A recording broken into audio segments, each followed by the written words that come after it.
إن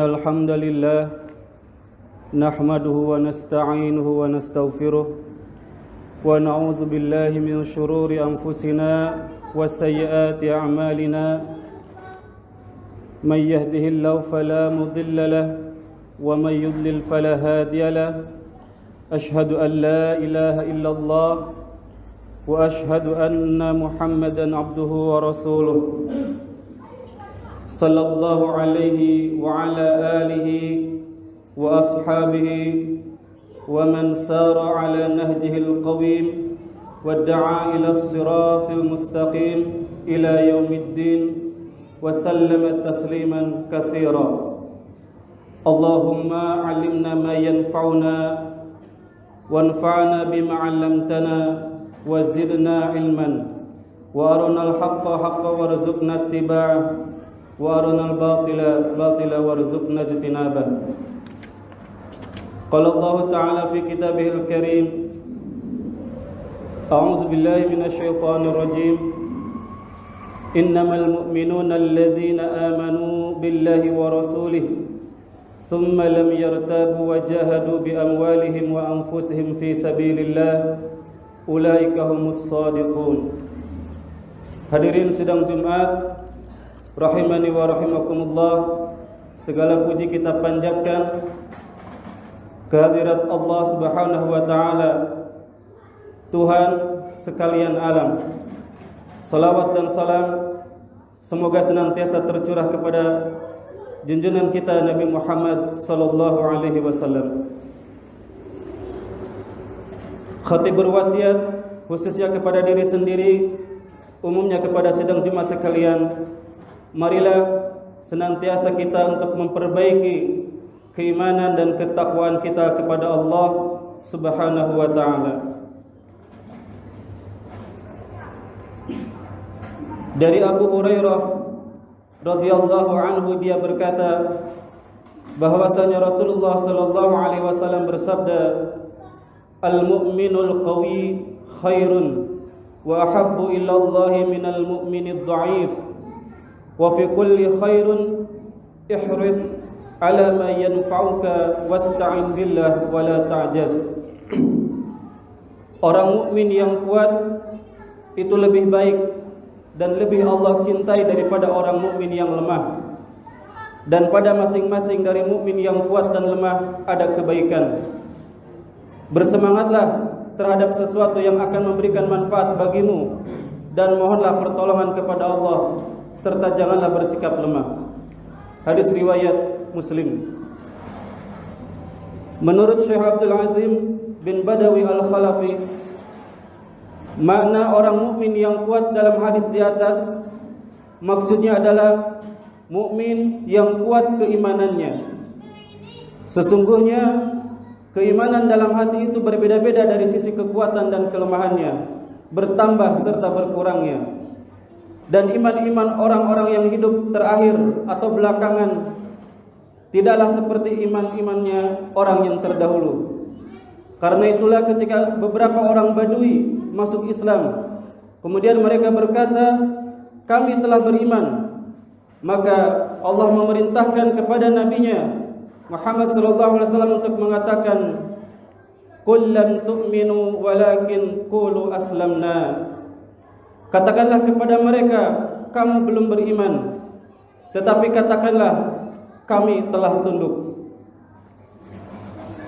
Kata Syekh Abdul Azim, maksudnya bukan meniadakan keimanan orang Badui, akan tetapi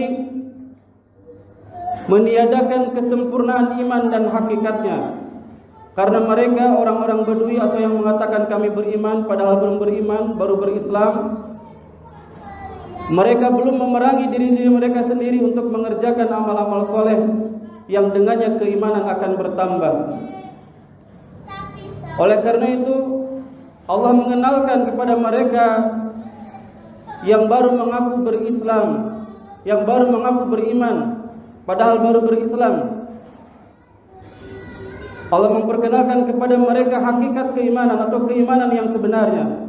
Di dalam firman Allah Quran surat Al-Hujurat ayat 15, Allah mengatakan, "Innamal mu'minuna allazina amanu billahi wa rasulih, thumma lam yartabu wa jahadu bi amwalihim wa anfusihim fi sabilillah, ulaika humus shadiqun."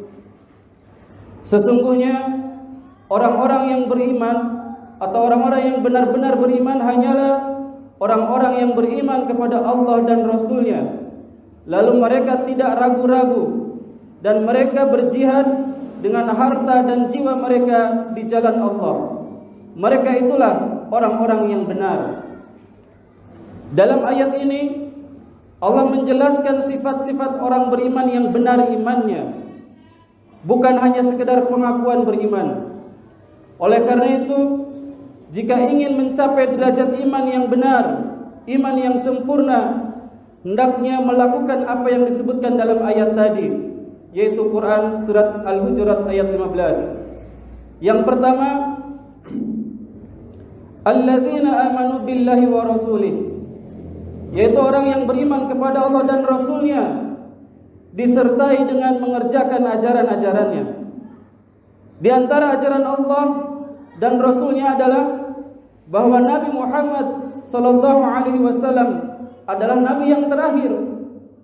Maka jika ada seseorang yang mengaku sebagai nabi, akidah yang benar adalah wajib menolak keyakinan tersebut.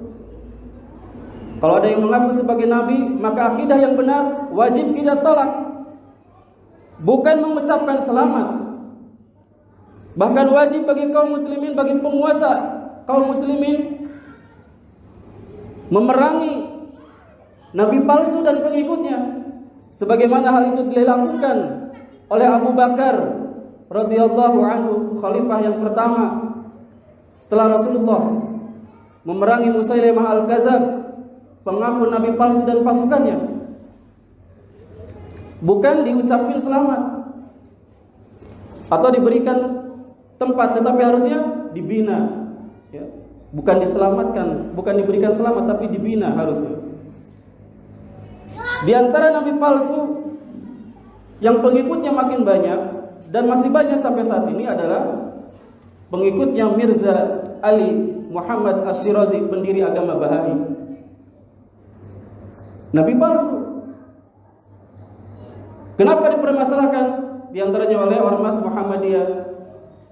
Karena Baha'i ini masih mengaku bagian dari Islam, padahal nabinya bukan Nabi Muhammad SAW.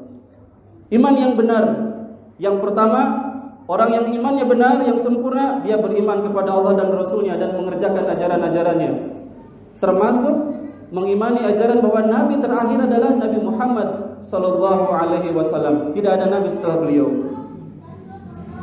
Yang kedua, orang yang beriman dengan iman yang sempurna, dia tidak ragu dengan keimanannya. Dia tidak ragu dengan keimanannya. Sebagaimana dikatakan dalam ayat tadi, Allah berfirman, "Summa lam yartabu." Kemudian dia tidak ragu-ragu dengan keimanannya. Dan ini sangat penting, terlebih di zaman sekarang ini. Banyak tersebar kerancuan dan syubhat di masyarakat yang bisa merusak keimanan kita, bisa merusak akidah kita. Misalkan syubhat bahwa semua agama benar. Misalkan lagi syubhat bahwa hak asasi manusia harus dijunjung tinggi meski harus menyimpang dari Al-Quran atau As-Sunnah. Misalkan lagi syubhat toleransi, atas nama toleransi kemudian mencampur adukan ajaran agama antara yang hak dan yang batil dan lain-lain. Maka wajib bagi setiap mukmin yang ingin sempurna imannya, dia untuk menuntut ilmu, belajar agar tidak ada keraguan atas imannya, atas manhajnya, atas akidahnya. Hadirin kaum muslimin rahimani wa rahimakumullah. Syarat yang ketiga yang Allah sebutkan dalam surat Al-Hujurat ayat 15 di atas, untuk menjadi orang yang beriman dengan keimanan yang sempurna, hendaknya berjihad di jalan Allah dengan harta dan jiwa. Kata Syekh Sa'di rahimahullah, maksudnya menegakkan jihad kepada orang-orang kafir. Karena menegakkan jihad kepada orang kafir menunjukkan kesempurnaan imannya di dalam hati. Sebab orang-orang yang memerangi orang kafir atas nama Islam dan iman serta menunaikan syariat-syariat Allah. Jadi memerangi orang kafir tidak seenaknya, tetapi harus atas nama Islam, atas nama iman, dan dalam tujuan menunaikan syariat Allah. Tidak boleh kita memerangi orang kafir ya di bawah perjanjian misalkan, karena itu bertentangan dengan syariat Islam. Dan kata Syekh Sa'di, orang yang berjihad melawan orang-orang kafir tentu dia telah berjihad terhadap dirinya sendiri. Adapun orang yang tidak mampu berjihad menunjukkan kelemahan imannya. Berjihad di jalan Allah itu bertingkat-tingkat, mulai dari berjihad melawan diri sendiri untuk menunaikan kewajiban dan menjauhi segala yang diharamkan oleh Allah. Dan puncaknya adalah berjihad melawan orang-orang kafir yang memerangi Islam. Berjihad dengan jiwa dan harta. Jika tidak mampu berjihad dengan jiwa dan harta, maka berjihadlah dengan harta saja. Jika tidak mampu dengan jiwa dan harta atau keduanya, maka berjihadlah dengan ilmu, dengan tujuan untuk meninggikan kalimat Allah Subhanahu wa taala. Dari Abu Musa radhiyallahu anhu, ia berkata, seorang laki-laki datang kepada Rasulullah sallallahu alaihi wasallam. Saya bertanya, ar-rajulu yuqatilu lil maghanam war-rajulu yuqatilu lizikri war-rajulu yuqatilu liyura makanuhu faman fi sabilillah. Seorang laki-laki berperang untuk mendapatkan harta rampasan. Seorang laki-laki berperang agar disebut-sebut atau dikenang sebagai pahlawan. Dan seorang laki-laki berperang agar orang melihat kedudukannya. Manakah di antara mereka yang berperang di jalan Allah? Maka Nabi Muhammad SAW menjawab, man qatala litakuna kalimatullahi hiyal ulya fahuwa fi sabilillah. Barang siapa yang berperang untuk meninggikan kalimat Allah, maka ia telah berperang di jalan Allah. Hadirin kaum muslimin rahimakumullah.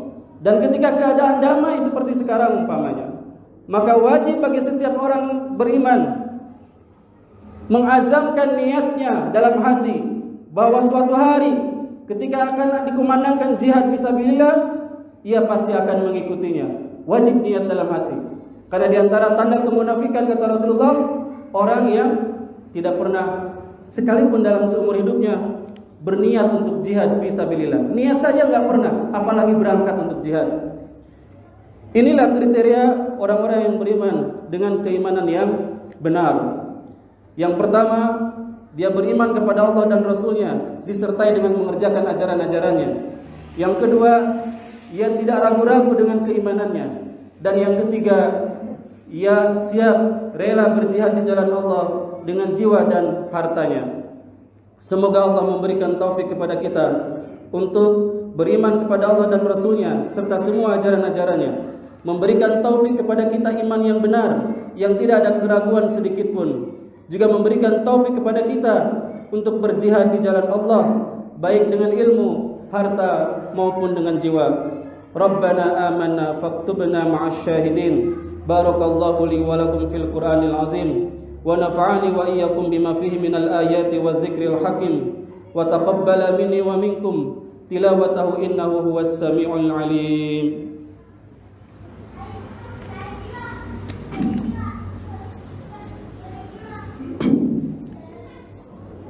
Innal hamdalillah nahmaduhu wa nasta'inuhu wa nastaghfiruh wa na'udzu billahi min shururi anfusina wa min sayyiati a'malina may yahdihillahu fala mudilla lahu wa may yudlil fala hadiya lahu wa asyhadu an la ilaha illallah wahdahu la syarika lahu wa asyhadu anna sayyidina Muhammadan abduhu wa rasuluh. Allahumma shalli wa sallim ala sayyidina Muhammad الصادق الوعد الأمين وعلى إخوانه النبيين والمرسلين ورضى اللهم عن أمهات المؤمنين وآل البيت الطاهرين وعن الخلفاء الراشدين أبي بكر وعمر وعثمان وعلي وعن الأئمة المهتدين أما بعد فيا أيها المسلمون أوصيكم ونفسي بتقوى الله العلي العظيم فاتقوه واعلموا أن الله أمركم بأمر عظيم أمركم بالصلاة والسلام على نبيه الكريم فقال إن الله وملائكته يصلون على النبي يا أيها الذين آمنوا صلوا عليه وسلموا تسليما اللهم صل على سيدنا محمد وعلى آل سيدنا محمد كما صليت على سيدنا إبراهيم وعلى آل سيدنا إبراهيم وبارك على سيدنا محمد وعلى آل سيدنا محمد كما باركت على سيدنا إبراهيم وعلى آل سيدنا إبراهيم في العالمين إنك حميد مجيد اللهم اغفر للمسلمين والمسلمات والمؤمنين والمؤمنات الأحياء منهم والأموات اللهم أحسن عاقباتنا في أمورنا كلها وأجرنا من خزي الدنيا وعذاب الآخرة اللهم ادفع عنا البلاء والوباء والزلازل والمحن وسوء الفتنة والمحن ما ظهر منها وما بطن عن بلدنا إندونيسيا خاصة وسائر البلدان المسلمين عامة يا رب العالمين ربنا آتنا في الدنيا حسنة وفي الآخرة حسنة وقنا عذاب النار ربنا ظلمنا أنفسنا وإن لم تغفر لنا وترحمنا لنكونن من الخاسرين عباد الله إن الله يأمر بالعدل والإحسان وإيتاء ذي القربى وينهى عن الفحشاء والمنكر والبغي يعظكم لعلكم تذكرون واذكروا الله العظيم يذكركم واشكروه على نعمه يزدكم ولذكر الله أكبر